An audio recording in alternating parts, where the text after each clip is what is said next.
우리 하나님의 말씀은 출애굽기 17장 8절에서 16절 말씀을 보겠습니다. 그때에 아말렉이 와서 이스라엘과 르비딤에서 싸우니라. 모세가 여호수아에게 이르되 우리를 위하여 사람들을 택하여 나가서 아말렉과 싸우라. 내일 내가 하나님의 지팡이를 손에 잡고 산 꼭대기에 서리라. 여호수아가 모세의 말대로 행하여 아말렉과 싸우고 모세와 아론과 훌은 산 꼭대기에 올라가서 모세가 손을 들면 이스라엘이 이기고 손을 내리면 아말렉이 이기더니 모세의 팔이 피곤함에 그들이 돌을 가져다가 모세의 아래에 놓아 그가 그 위에 앉게 하고 아론과 훌이 한 사람은 이쪽에서 한 사람은 저쪽에서 모세의 손을 붙들어 올렸더니 그 손이 해가 지도록 내려오지 아니한지라. 여호수아가 칼날로 아말렉과 그 백성을 쳐서 무찌르니라. 여호와께서 모세에게 이르시되 이것을 책에 기록하여 기념하게 하고 여호수아의 귀에 외워 들리라. 내가 아말렉을 없이 하여 천하에서 기억도 못하게 하리라. 모세가 제단을 쌓고 그 이름을 여호와 니시라 하고 이르되 여호와께서 맹세하시기를 여호와가 아말렉과 더불어 대대로 싸우리라 하셨다 하였더라. 아멘. 어떤 아버지가 다급한 목소리로 의사 선생님에게 전화를 했습니다. 선생님, 큰일 났습니다. 우리 아이가 만년필을 삼켜버렸습니다. 의사 선생님이 도착하기 전에 먼저 아이 아빠의 마음을 진정을 시켜야 되겠다, 그런 마음에 그렇게 말을 했습니다. 당황하지 마시고 우선 제가 집에 도착할 때까지 아이를 위해서 할 수 있는 일이 뭐가 있을까요? 라고 했더니 아빠가 대답하기를 그때까지 연필로 쓰면 되지요 라고 했답니다. 너무 깊은 이렇게 진리다 보니까 여러분이 잘 못 들으시는데 제가 웃기지 못해서 죄송합니다. 제가 이 말씀을 드리는 것은 응급의료진이 올 때까지 아버지가 아이를 위해서 어떤 과정을, 어떤 행동을 하느냐에 따라서 아이의 생명을 잃을 수도 있고 얻을 수도 있습니다. 우리의 삶에도 결과만 중요한 것이 아니라 과정이 참 중요합니다. 애굽을 떠나 가나안을 향해 가던 이스라엘 백성들도 가나안의 마지막에 들어가지만 그 들어갈 때까지 40년이라고 하는 광야 생활이란 과정이 그들에게 필요했었습니다. 광야 생활에서 경험하는 모든 일들은 그들로 하여금 하나님의 사람으로, 믿음의 사람으로 준비되어지는, 훈련되는 과정이었습니다. 이스라엘 백성들의 삶과 모습에서 이 시대를 살아가는 우리의 모습을 함께 보게 됩니다. 우리 또한 구원받은 이후에 저 천성을 향하여 나아가는 영적 순례자로 살아가고 있지 않습니까? 광야 행진 중에 일어났던 많은 일들이 오늘 우리의 삶 가운데도 동일하게 일어나면서 하나님은 우리가 믿음의 사람으로 갖추어지고 준비되기를 원하십니다. 그래서 우리는 머물러야 할 자리가 있고 떠나야 할 자리가 있고 그리고 벗어버려야 될 마음과 자세가 있는 것입니다. 오늘 말씀을 통해서 그 지혜를 깨닫고 은혜 받는 귀한 시간이 되기를 간절히 바랍니다. 신앙생활을 어느 분이 그렇게 말하기를 세상으로부터 나와서 하나님을 향하여 한 걸음 두 걸음 나아가는 여정이다, 그렇게 표현을 했습니다. 우리가 점점 세상으로부터는 멀어지고 하나님과는 가까이 가는, 하나님과 가까이 하는 이런 삶을 신앙생활이라 한다면 오늘 설교 제목처럼 르비딤을 떠나 가나안으로 간다라는 것이 어떤 의미인가 함께 살펴보기를 원하는데요. 르비딤이 어떤 곳입니까?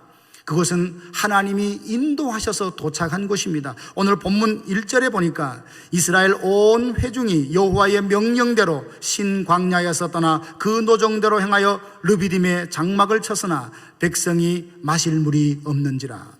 하나님께서 그들을 인도하셔서 이끈 장소가 르비딤이었습니다. 그런데 그 르비딤에 도착했을 때는 사람들이 그런 기대가 있었을 것입니다. 내가 선택해서 간 곳이 아닙니다. 내가 그 방향을 정한 것이 아니에요. 하나님이 그 장소로 인도해 가셔서 도착했으니 거기에 가면 행복한 일이 있을 것이다, 그리고 좋은 것을 얻을 것이라고 기대하고 그 땅에 갔었지만 도착하니 마실 물이 없었습니다. 여러분, 이 일들을 통해서 이스라엘 백성들이 어떻게 반응을 했나요? 하나님 앞에 원망하고 불평하던 그들의 모습을 보게 됩니다. 르비딤을 떠난다는 것이 무엇입니까? 마음의 의심을 버리고 어떤 상황 속에서도 하나님이 함께 하심을 믿고 하나님의 능력을 믿고 그 불순종을 벗어내는 것을 말하고 있습니다.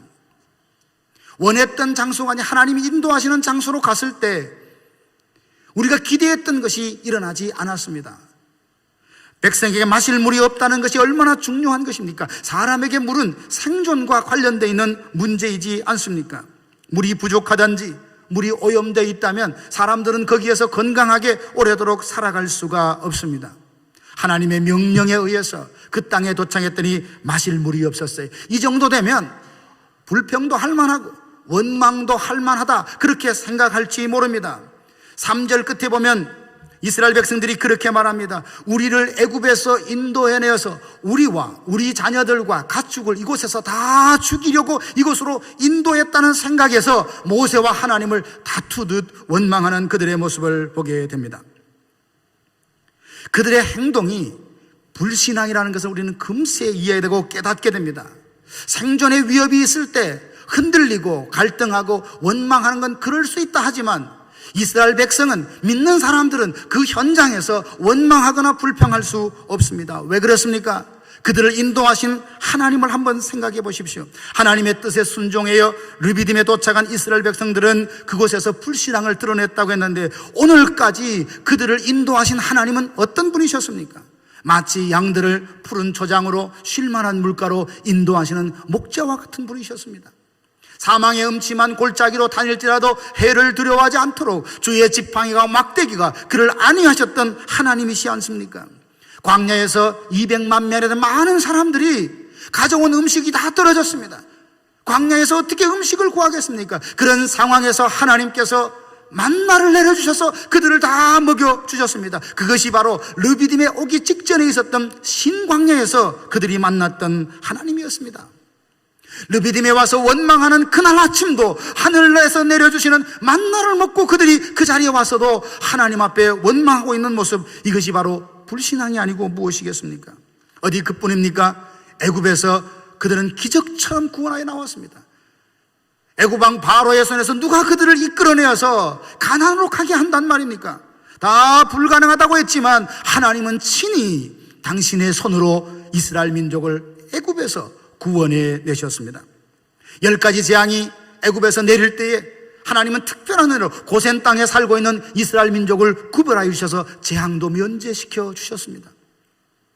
마지막 10번째 재앙, 한 가정의 첫째 난 장자들, 짐승의 첫째는 다 죽임을 당하는 그날에 문설주와 임방의 유월절 그 어린 양의 피를 발랐을 때 죽음의 사자가 넘어가는 신기하고 놀라운 구원의 역사를 그들이 경험했습니다. 그뿐이 아닙니다.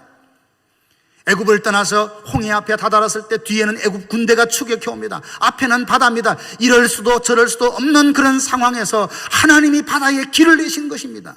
아무도 생각하지 못했던 방법, 아무도 상상치 못했던 그 방법으로 하나님의 전능하신 능력으로 그들은 바다를 마른 땅처럼 건널 수 있었습니다.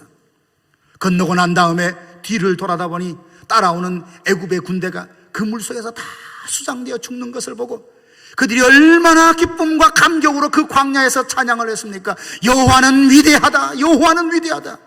바로의 군대를 이 홍해에 수장시키는 여호와 그분은 위대하다 찬양을 했습니다. 그런데 그들은 3일 이후에 수르 광야로 들어가서 물을 얻지 못하자 마라의 연못의 쓴물을 마시면서 그들은 또 한 번 하나님을 원망하기 시작합니다. 수없는 하나님의 역사와 하나님의 능력을 경험했음에도 그들은 하나님의 은혜, 하나님의 그 능력을 너무나 쉽게 잊어버리는 불신앙의 모습이 여기에 있습니다. 예수님의 제자들도 그렇지 않습니까? 오병이어 칠병이어 이런 기적을 경험했음에도 불구하고 배를 타고 지나가는데 예수님의 앞에서 떡을 가져오지 않았다는 걸로 수근수근합니다. 예수님께서 얼마나 안타까웠는지 바리새인과 헤롯의 누룩을 주의라는 그 말씀을 제대로 이해하지 못하는 그들에게 아직도 깨닫지 못하냐라고 말씀하지 않으셨습니까?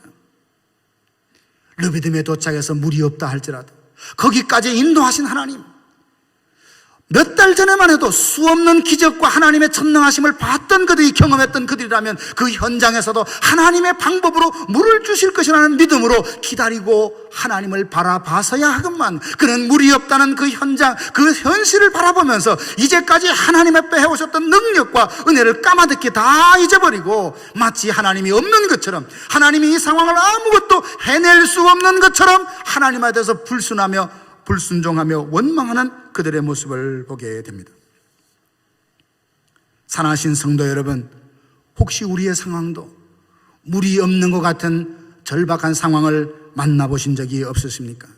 내가 기대했던, 내가 상상했던 그런 상황이 아니, 그런 열매가 아니었음에도 불구하고 그 자리에 정말 하나님, 여기까지 인도하신 하나님께서, 나를 구원하신 하나님께서, 천지를 창조하신 하나님께 방법이 있을 것이다, 그 하나님을 믿는 믿음으로 그 현장에서 감사하며 묵묵히 하나님을 신뢰할 수 있습니까? 르비딤에서는 하나님을 원망하는 자리가 아니라 하나님의 구원의 역사, 하나님의 방법으로 물을 주실 것을 기대하며 묵묵히 하나님의 구원 역사를 기대했어야 될 바로 그 자리였습니다.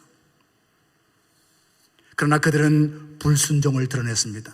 오늘 저와 여러분들이 혹 이 이스라엘 민족처럼 당황하고 어려운 일이 있다 할지라도 원망과 불평이 아니라 르비딤에서 떠나고 원망하고 의심하는 그 모든 것에서 벗어나서 하나님의 전지전능하신 능력만 믿고 그분만 바라보고 그분만 온전히 신뢰하는 믿음의 단계로 나아가는 저와 여러분들 되기를 진심으로 바랍니다.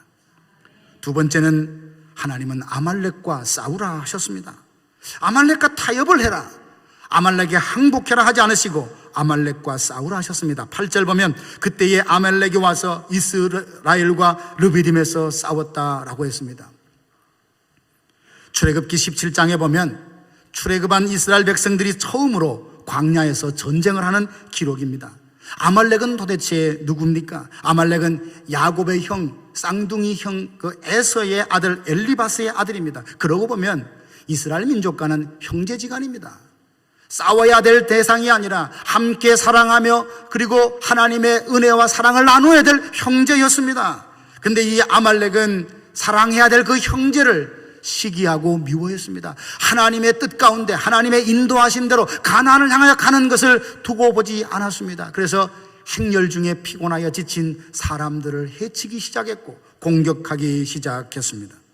그러고 보면 원수는 멀리 있는 것이 아닙니다. 우리로 하여금 신앙의 근본을 흔들고 시험을 주고 영적으로 공격하는 사람은 멀리 있는 사람들이 아닙니다. 마태복음 10장 36절에 보면 사람의 원수가 자기 집안 식구다, 예수님께서 말씀하지 않으셨습니까? 멀리 있는 사람 때문에, 나와 관계가 먼 사람 때문에 내가 시험을 받고 흔들리는 것이 아니라 나와 가장 가까이 있는 사람, 밀접한 관계, 친밀한 관계에 있는 사람을 통하여 우리의 마음이 얼마나 자주 흔들리는지 모릅니다.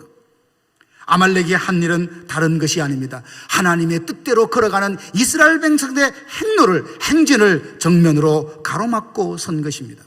그래서 여호수아에게 칼을 들고 전쟁에 내보내며 싸우라 그렇게 했습니다. 그러면 우리가 싸워야 될 아말렉은 누구일까요? 가장 가까이 있는 형제의 멱살을 잡고 그렇게 치고받고 싸우라는 말씀인가요? 그렇지 않습니다.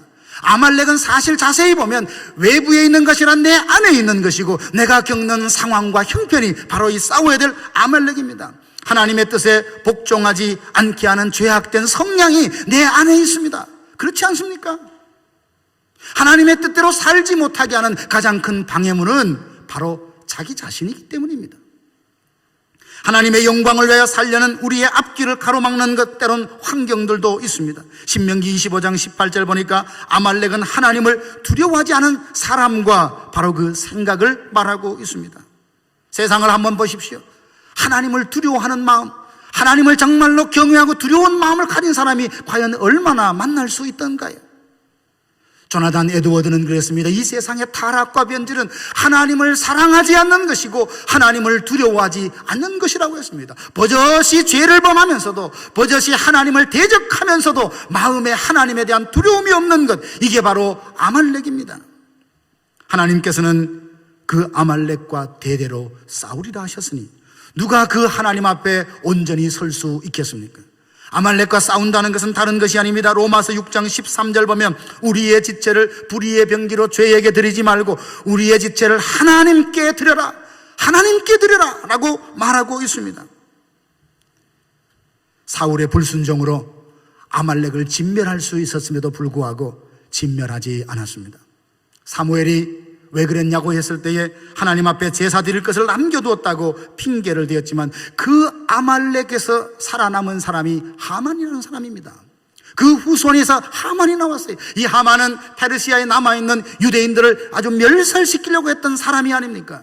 하나님이 진멸하라 하실 때는 그런 뜻이 있고 의미가 있는 것입니다. 우리를 위하여 하신 말씀에도 불구하고 자기 나름대로 생각대로 경험대로 합리화하고 변명을 하면서 온전히 순종하지 못할 때 결국 그것은 나를 넘어지게 하는, 나를 찌르는 가시가 되어서 나로 힘들게 할 수 있습니다. 우리의 마음에 하나님의 일을 가로막고 회방하려고 하는 자세와 환경들, 이것은 타협하며 주저앉아야 될 것이 아니라 믿음으로 극복하고 넘어서야 될 줄로 믿습니다. 물이 없다는 이유로 하나님과 모세를 원망했던 르비딤을 떠나야 말씀이 임하는, 율법을 주시는 하나님의 임재가 있는 시내산에 이를 수 있습니다. 그 아말렉과 다투어서 승리해야만이 시내산의 영광, 시내산의 은혜를 누릴 수 있습니다. 오늘 우리 안에 의심하고 불순종하라는 마음이 있다면, 죄악된 성향을 갖고 있다면, 여러 가지 하나님의 어떤 뜻대로 살아갈 수 없는 상황이 있다면 거기에 안주하거나 주저앉거나 포기하지 마시고 믿음으로 일어서서 하나님의 그 능력을 믿고 승리를 향하여 한 걸음 두 걸음 나아가는 우리 교회와 모든 성도들 되기를 진심으로 축복합니다. 우리에게 르비딤을 떠난다는 것은 쉬운 일이 아닙니다. 의심하지 말아야지, 끝까지 순종해야지, 그렇게 다짐하지만 다른 사람들이 그렇게 하면 안 되라고 권면하지만 그 상황이 내게 오면 어느 순간 내 안에서 일어나는 의심을 부인할 수가 없습니다. 순종해야지라고 하면서도 나도 모르게 불순종의 걸음을 걷고 있는 자신을 부인할 수 없습니다. 그러면 마실 물이 없는 그 현장에서 샘이 솟아나게 하는 방법은 없을까요? 아말렉과 싸워서 승리하는 방법은 과연 없을까요? 오늘 그 성경에 비결이 나와 있는데 출애굽기 4장에 보면 이렇게 되어 있습니다. 모세가 여호와께 부르짖어 이르되 내가 이 백성에게 어떻게 하리이까? 모두가 물이 없는 그 현장에서 원망하고 불평합니다. 우리는 여기에 죽었다고 생각하지만 모세 한 사람은 그 자리에서 하나님 앞에 기도합니다. 부르짖어 기도했다고 오늘 성경이 말하고 있습니다. 여러분, 믿음이 없는 사람에게는 기도만큼 시시한 게 없습니다. 기도만큼 무의미하게 보이는 것이 없습니다. 그러나 믿음이 있는 사람에게는 기도만큼 확실한 해답이 없는 겁니다. 그래서 어려운 일이 있을 때마다 하나님을 찾습니다. 기도는 다른 것이 아니라 나를 보던 시각에서 전능하신 하나님을 바라보는 것입니다. 기도는 무엇입니까? 내 알량한 능력과 경험을 믿고 살아가는 것이 아니라 전능하신 하나님에게 내 모든 인생을 맡겨드리는 것입니다. 모세가 기도할 때 기적이 일어났습니다. 어디 둘러봐도 물이 나올 곳은 없었지만 그가 기도할 때 하나님이 그들에게 물을 주셨습니다. 사랑하신 여러분, 물을 내시는 이는 하나님이십니다. 반석을 깨뜨리고 물을 내시는 이는 하나님이시지만 하나님이 누구를 통하여 그렇게 역사하십니까? 기도하는 사람을 통하여 이 땅에 반석을 깨뜨려서 물을 내시는 하나님이십니다. 끊임없이 나로 하여금 하나님의 뜻대로 살지 못하도록 하고 마음을 낙심케 하는 아말렉을 싸워서 이길 수 있는 방법이 뭘까요? 여호수아의 예리한 칼날만 있으면 되는 걸까요? 성경은 그렇게 말하지 않습니다. 잠언 21장 31절 보면 싸울 날을 위하여 마병을 많이 예비하거니와 이김은 하나님께 있느니라. 우리가 많은 방법들, 전략들을 생각해야 합니다. 계획을 세워야 해요. 하지만 우리가 계획하기 때문에, 우리가 전략을 꾸기 때문에 승리하는 것이 아니라 그 모든 승리의 주권은, 승리의 결정은 하나님의 손에 있다는 것입니다. 이걸 아는 사람만이 기도할 수 있습니다. 이것을 믿는 사람만이 하나님께 엎드리게 되는 것입니다. 11절 보니까 모세가 소를 들었는데 이스라엘이 이깁니다. 근데 그 모세는 피곤하여 다시금 손이 내려오기 시작하니까 아말렉이 이기기 시작하는 겁니다. 내 속에 끊임없이 일어난 많은 어떤 피곤함들, 이유들로 인하여서 들려진 손이 내려가면 내 삶이 어떻게 되는가를 오늘 이 사건을 통하여 하나님 우리에게 교훈하고 계십니다.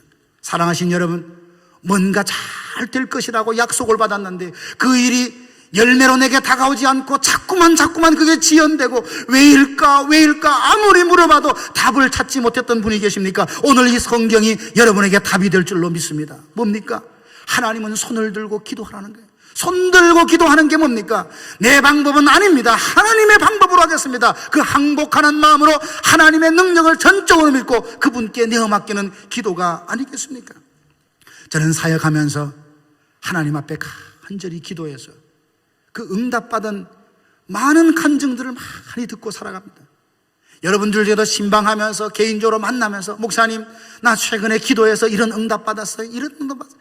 그를 들을 말다 마음에 너무 기쁘면서 과연 하나님이 살아계시구나, 이 일들을 다시 한번 깨닫게 됩니다. 사랑하신 여러분, 혹시 기도해야 될 손, 들려야 될 손이 하나님 앞에 서서히 피곤하다, 바쁘다, 힘들다, 여러분의 삶의 아말렉 같은 상황에 타협하다 이 손이 내려오고 있지 않습니까? 목회자를 보면서 그렇게 말합니다. 목사님, 목회가 얼마나 힘듭니까? 목회가 뭐가 힘들겠습니까? 가장 힘든 것은 기도해야 하는 자리에 기도할 수 있는 사람들을 모아올지 못할 때 가장 힘이 듭니다. 요즘 교회들마다 기도하는 자리에 사람이 오지 않는다고 걱정들을 많이 합니다. 대부분 물어보면 바쁘다, 분주하다, 이렇다 저렇다. 여러분, 이유들이 다 이렇게 들어보면 충분한 이유, 일리가 있어요. 그러나 하나님도 과연 여러분들이 우리가 하는 말을 그대로 받아주실까? 다시 한번 생각해 봅니다. 아무리 바빠도 자동차에 가스를 넣지 않고 프리웨이를 달리는 사람이 세상에 누가 있습니까?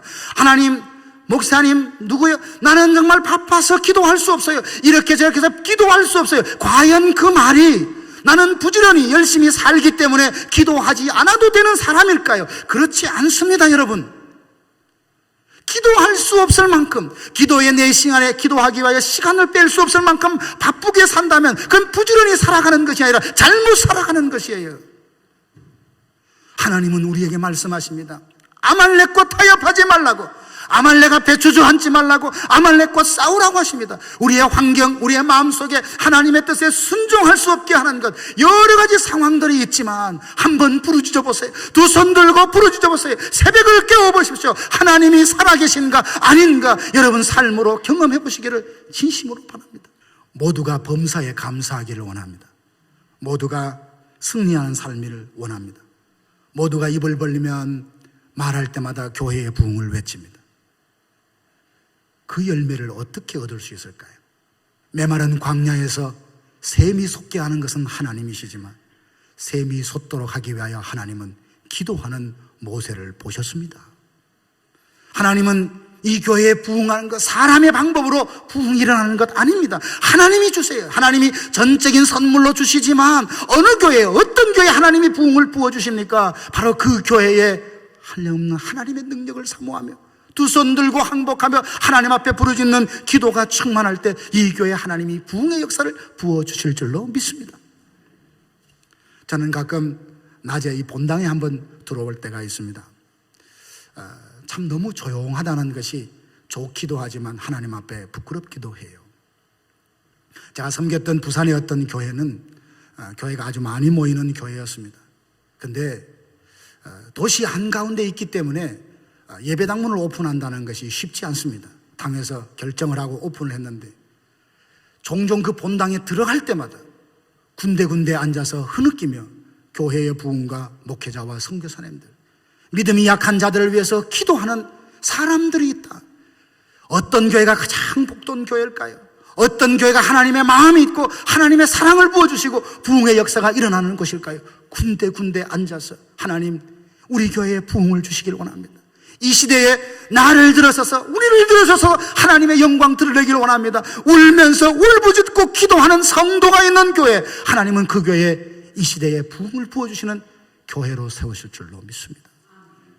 그래서 이 바닥이 여러분의 눈물로 마를 날이 없는 바로 그런 성전이 될 때에 하나님은 우리를 통하여 위대하고 새로운 일을 감당하실 것입니다. 우리의 무릎이 낙타의 무릎이 될 때까지 하나님, 나는 당신밖에 없습니다. 하나님만이 우리를 새롭게 하실 수 있고 회복할 수 있습니다. 그 기도의 무릎이 꿇어질 때 우리의 역사는 새로운 역사를 쓰게 될 줄로 믿습니다. 사랑하신 여러분, 모세 홀로 기도한 것이 아니라 그의 옆에는 아론과 훌이 그 손을 붙들어 주었다고 했습니다. 마음이 있어도 혼자 기도하면 참 꾸준히 열심히 기도하기가 얼마나 어려운지요. 그러나 함께 누군가 같이 기도해 준다면 얼마나 힘을 얻겠습니까?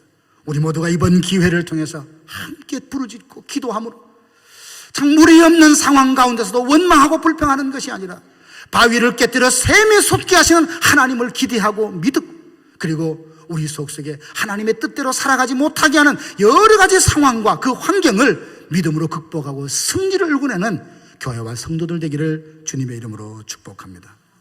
이 시간 기도하겠습니다. 아버지 하나님, 르비딤에 도착했을 때에 마실 물이 없자 백성들은 원망하고 불평을 했습니다.